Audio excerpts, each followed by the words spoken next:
Hello, everyone. Welcome back to the Functional Spirituality Podcast. Today, I have Jarred back here to record part 2 of our episode on the behind the scenes of our relationship. So we had a bunch of questions that we didn't get to answer last time. And like I said, most of the questions are for Jarred, which are interesting just to hear his side and his point of view, as most of the time on this podcast, you're just hearing me. So Jarred and I are up in Broome right now, which is in the north of WA where we live. And we're on this amazing, almost like an impromptu holiday. And I actually came up here last year by myself to Eco Beach, which is like a resort on a beach, a sustainable kind of resort. It's off-grid. And it's so nice to have Jarred here this year. Actually, it's like the first holiday we've had together in a really long time. For the past many years, I've spent a lot of time holidaying by myself, either because at the beginning of our relationship, we were doing long distance and we were living apart. But in more recent years, it's because Jarred hasn't been able to or hasn't felt like he was able to get away from work. And it's been interesting kind of like living these separate lives. And on one hand, I have always known that I don't want to live a disconnected life from my partner.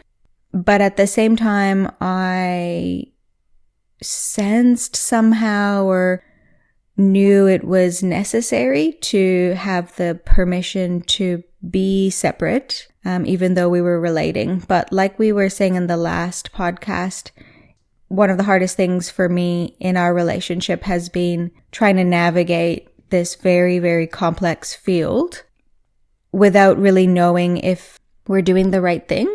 So it's obvious now looking back that it has been the right thing because we have both developed so much individually. And now we're kind of like coming back together, but we've always been together. All of that has kind of lined up and made sense. And I always sense that actually we got together really young and we actually need to just have permission to grow and develop and live almost like separate lives. So that's my little intro. Do you have anything you want to comment on about that, Jarred? No, I think you've made good points. Yeah? Yeah. Agree. Actually, we got a question in regards to the last episode because we're both speaking about the minimum effective dose, and some of you didn't know what that meant. So do you want to explain what the minimum effective dose means, Jarred? Yeah, so, I mean, from my understanding and the way I use it in my life is that you always use the least amount of effort, energy, or resources required to achieve your desired result, because anything more than that's a waste. So, for example, if you were to boil water, you wouldn't leave it on the stove wasting gas until the water evaporated, unless that was your goal. But boiling water is boiling water. It's not, more effort doesn't help. It just takes time and energy away from doing other things in your life, which also require a minimum effective dose to be fully catered to. So essentially it's just not wasting energy, but figuring out what is the absolute requirement and giving that 100% of that, but no more. Mm-hmm. Yep. And we both, like we were saying in the last episode, we're very optimization focused. So in all areas of our life, we kind of have that principle and philosophy. How can we optimize this and how can we waste the least amount of energy? Let's go into some of the questions that we missed from the first episode. Okay, so one, it's for you, Jarred.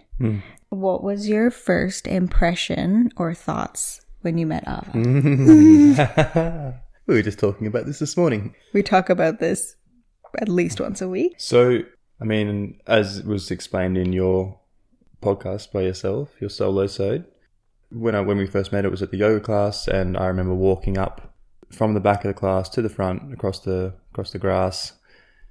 And I mean, there were thoughts that I had when I first seen you, And then there were thoughts that I had in like the initial interactions that we had, and then throughout the yoga class. So they were all different. Share them all.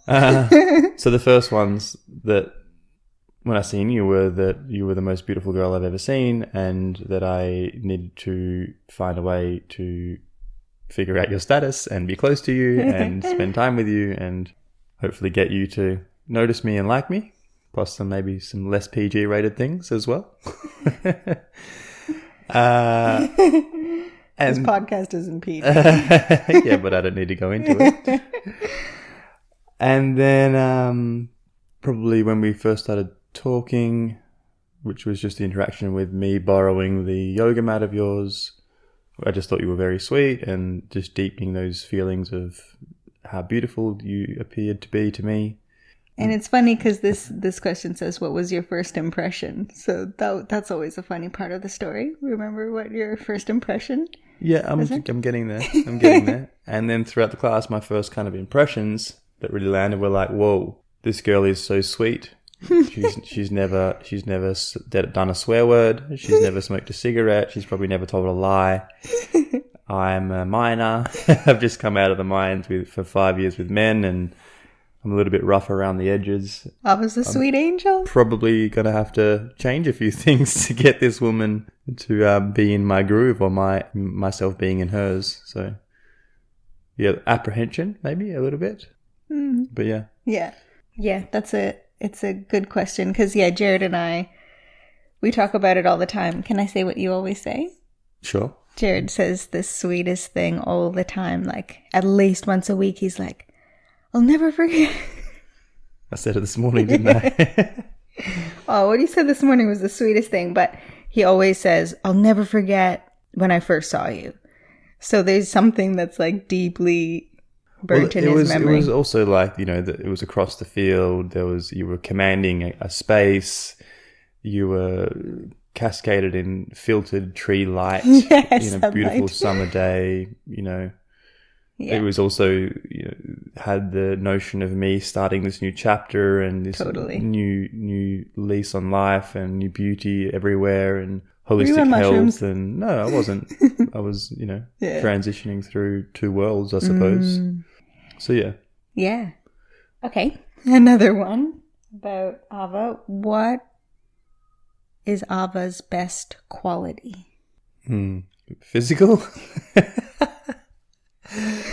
Best quality. Geez, there's so many. I've never tried to reduce it to just one.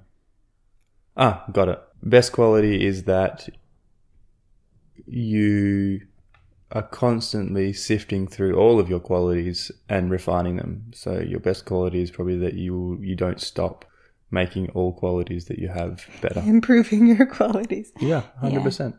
Yeah. 100%. Because to pick one quality would be, I wouldn't do it. I couldn't do it. But there is the quality that pertains to that makes all others so good, which is that you are constantly refining and reducing, distilling and getting rid of anything that doesn't work, and making the things that you have sharper or more effective or more relatable or attainable or gentle. Yeah, that's nice because, I think like my highest value is refinement. So if I think about it, which I often do. So that's nice that you use that same word. Okay, the question is like a little bit of a funny one, but coming back to about you being a dad, but I actually think that it is a good question. How old will Jasmine have to be before you let her have a boyfriend? Well, you're already trying to line her up with your friends' unborn children. Yeah, I want, Catherine's son is born and he's beautiful. Born now, beautiful. And they're going to be perfect together. And I'm already starting to feel that flicker of protection coming in. Which when those joking, laughing conversations come up. It does strike a chord. But you want to teach Tully a lesson? I suppose it's not really an age number, but a level of maturity and probably the qualities of that maturity at discernment. I'd like her to be fully empowered and aware and able to make choices that she's fully conscious of, And I know that that's always going to be an evolution, but I mean, you know, we all had boyfriends and girlfriends when we were 5 and 7 and 12, and they all meant different things and they were innocent. But yeah, I don't think it's really up to me to make that choice, but just to kind of observe from a distance and make sure that I feel that everybody's being safe and being respected. And I think that's as much as you can do as a father. Yeah. Really. Yeah. I think the question is a joke. Well, then 50, for sure. Throw out all the stuff I just said and 50 or never, whichever comes first. Or last, whatever. So yeah, the question's like a joke, but I think what I liked that it could be pointing to would, because, you know, yes, we want her to have discernment and stuff, but maybe something like, how will you prepare Jasmine to have a boyfriend? I think this is a good question, and it's something that I've been doing a lot of reflection on over the last couple of weeks, having different conversations with different female figures in my life, and, you know, speaking to family members about how they were modeled relationships to by our parents, and getting it from the female point of view, because I know how I was modeled it and the results of that in my life, and then probably just trying to embody the qualities that I would like to impress upon my daughter with you and other relationships that I have with women, and then also trying to just be a little bit conscious of how much time she spends with people that are not you and I, that have particular relationships as well, like whether it's her grandparents, our parents, or her best friend's parents, or, you know, just trying to, not that I would stop her from seeing her best friend because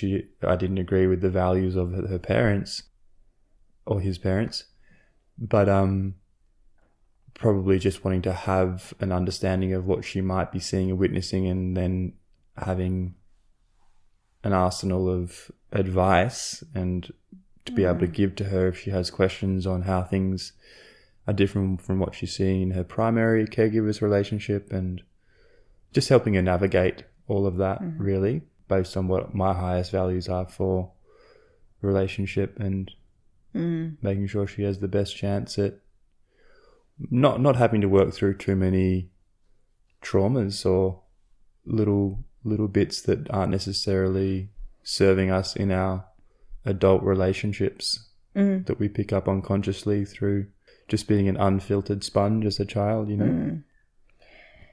Yeah, it's like that minimum effective dose principle kind of comes in as well. It's like, well, I think you said in the first episode we did together, like, you know, there are better ways of doing things. There is going to be unnecessary imprints that I don't believe is, you know, like, oh, everything is, you know, the universe is always just giving lessons. It's like, well, actually there's unnecessary imprints that we don't need to kind of expose her to when she is that unfiltered sponge. And I think the modeling that you said is really the strongest thing that we can do, because they're, you know, actions speak stronger than words. They're seeing those loaded dynamics, those emotional dynamics, and that's how the subconscious mind learns, is like through emotional and significantly felt experiences. So yeah, us modeling that. And I think that's something that for me,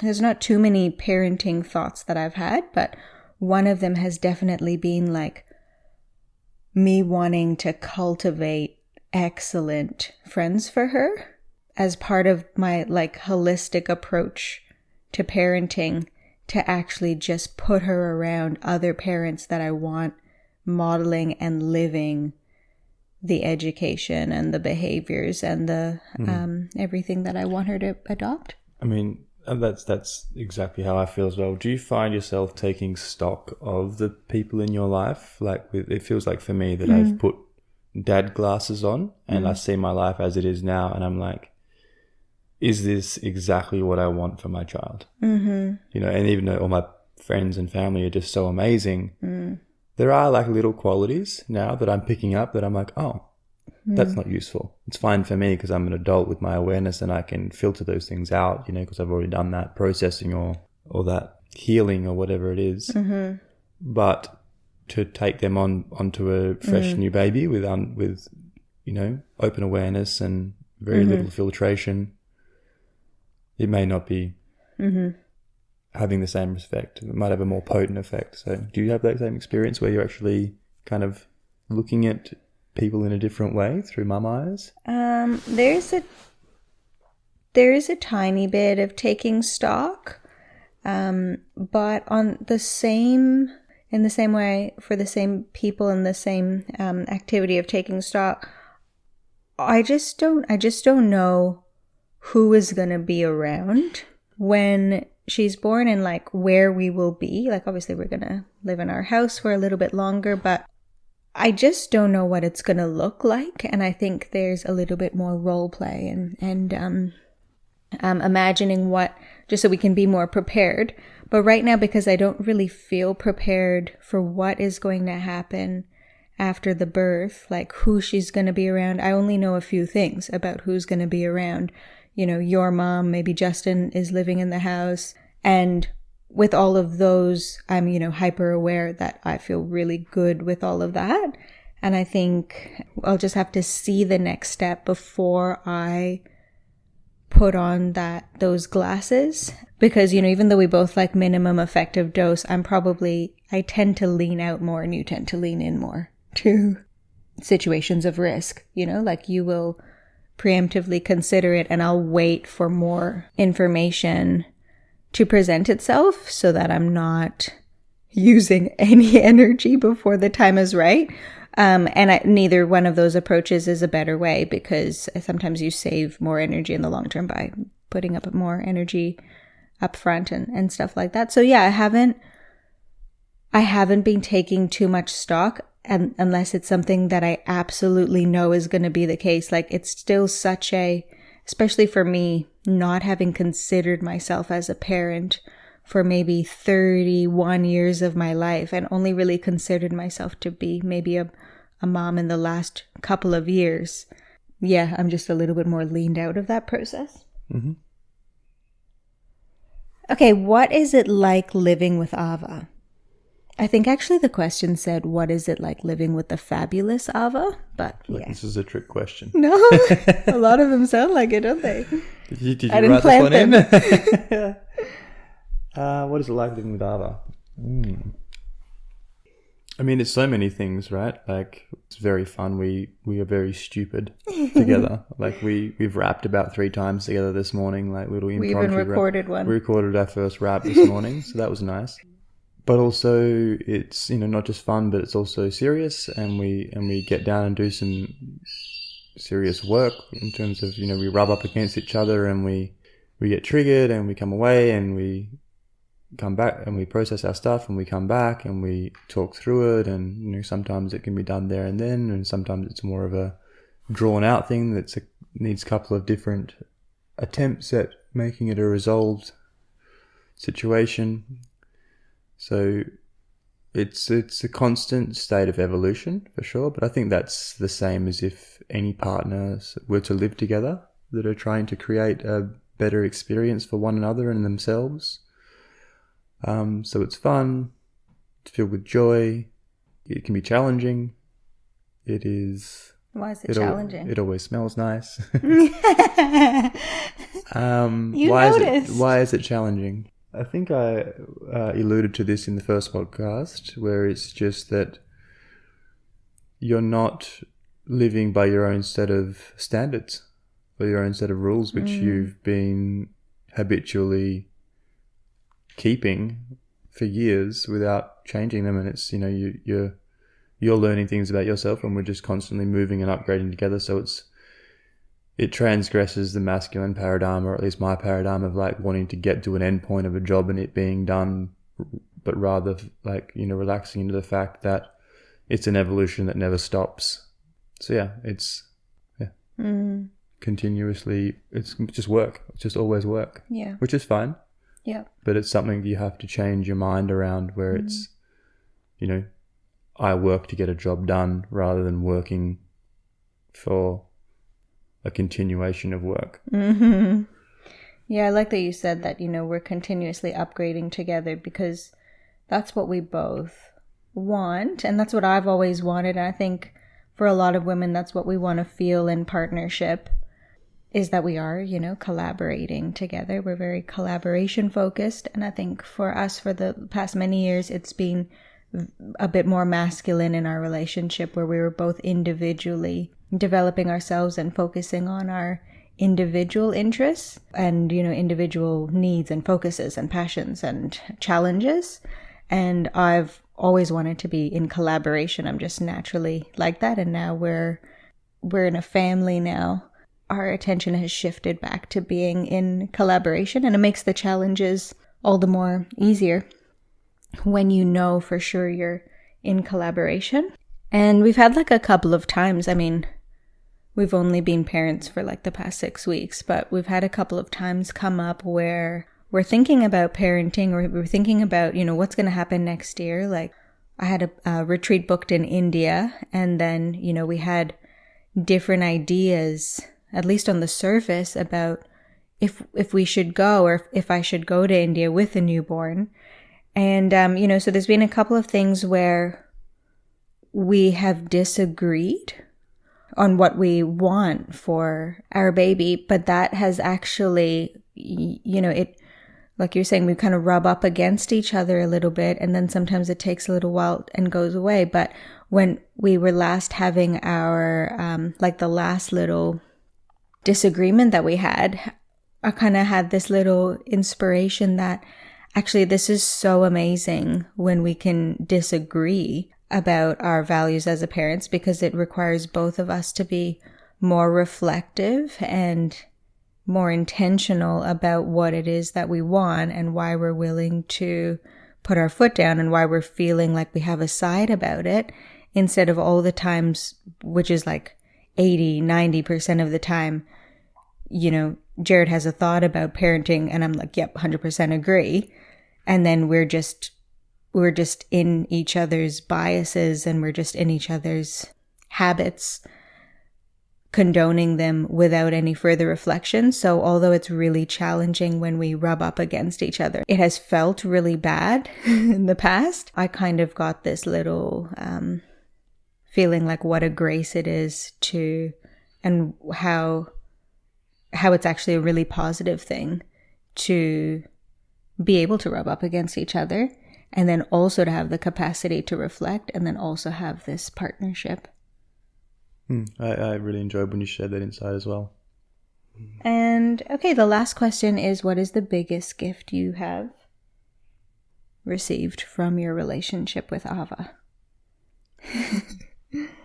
I think in all previous relationships that I've had, I always felt like I knew more, or every woman I was with, or even girl when I was younger, there's this sense of I was waiting for them to meet me, and always having this yearning for deeper conversation, deeper ideas of the world, deeper understandings of self and the universe and evolution and consciousness, and all these things that I hold close to my heart as a value set.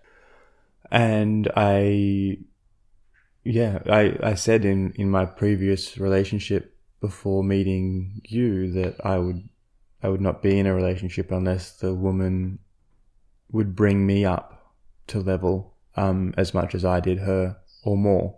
I was looking for somebody who had that depth of thinking and that self-inquiry as a default, and not just accepting the world as it is, but actually going through and making sense of it and getting rid of the pieces that were not useful and distilling down a value set that we want to live by.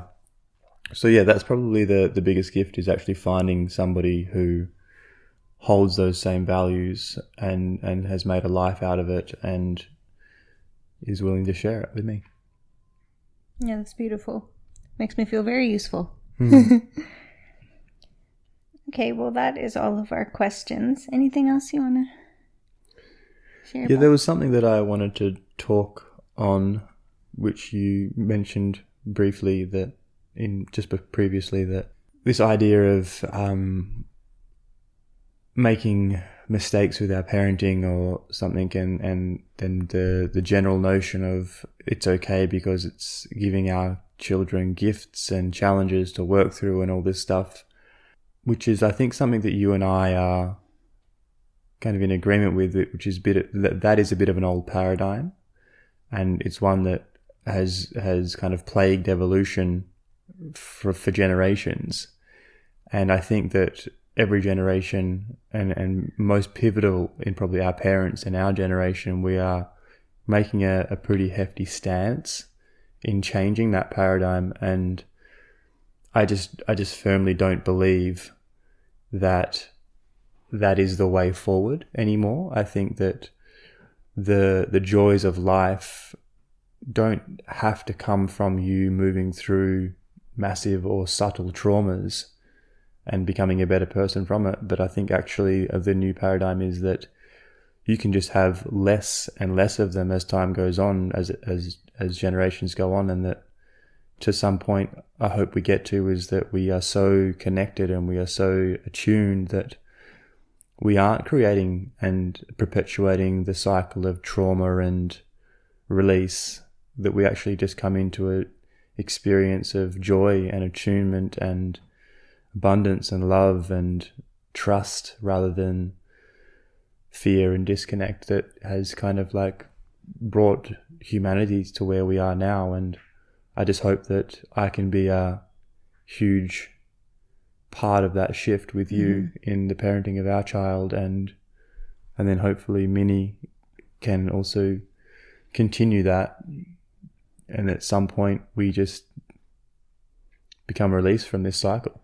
So that's my belief, and that's and even if it's incorrect, it still feels good to work towards it, you know. Less and less Absolutely. traumas. Yeah, I think everyone knows that we grow from challenge and that stress is good, but there's a difference between challenge and dysfunction. I think, there's, like you said, there's these ideas that, everything is okay, but actually dysfunction, not everything is okay. Everything is okay in relation to, whatever outcome and goal and values. Like things are not, there is a not okay approach. At least theoretically, and then oftentimes in practice, that if you want a certain outcome, you shouldn't do something that produces, the opposite results. And I think for so long, the old school philosophy was like, you can be a bad parent.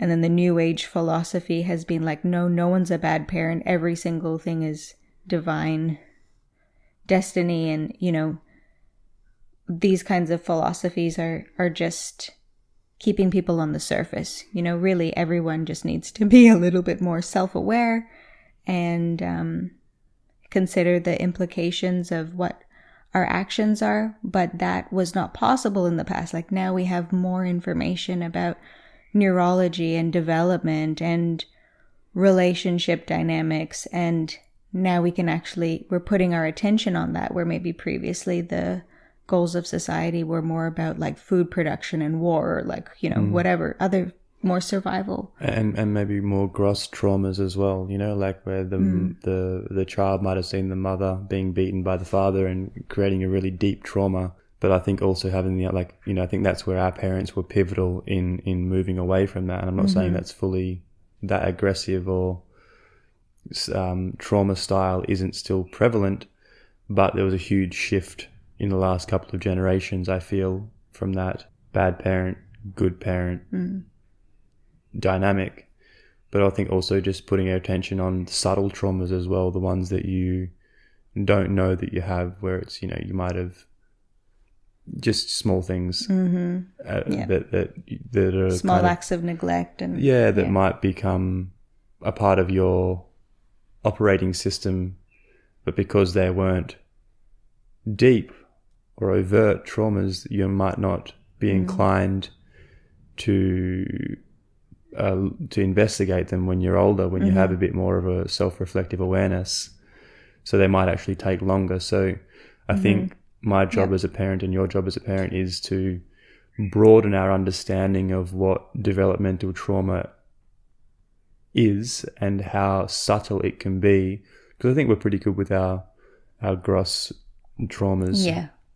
We're not beating each other. Yeah, we're not doing things like that. But, while that makes us good parents and good people in one set of kind of ideas, we have a newer, more subtle set where it's like we need to be aware of all these other nuanced parts of relating to a child that creates its substructure or framework for relationship and to the world when they get older. So yeah, that's just the last piece I wanted to add. Great.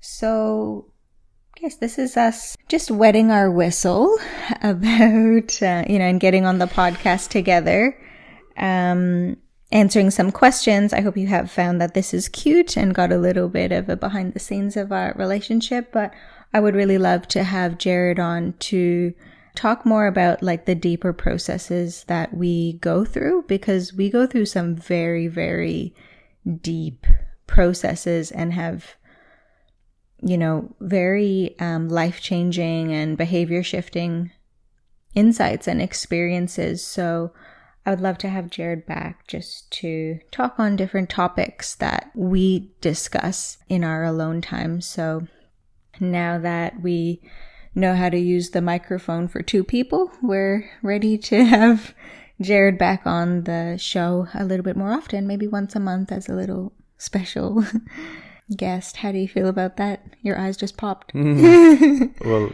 my reactive brain said I won't have time, but then I realized that I'm actually going to have way more time than I've ever had before.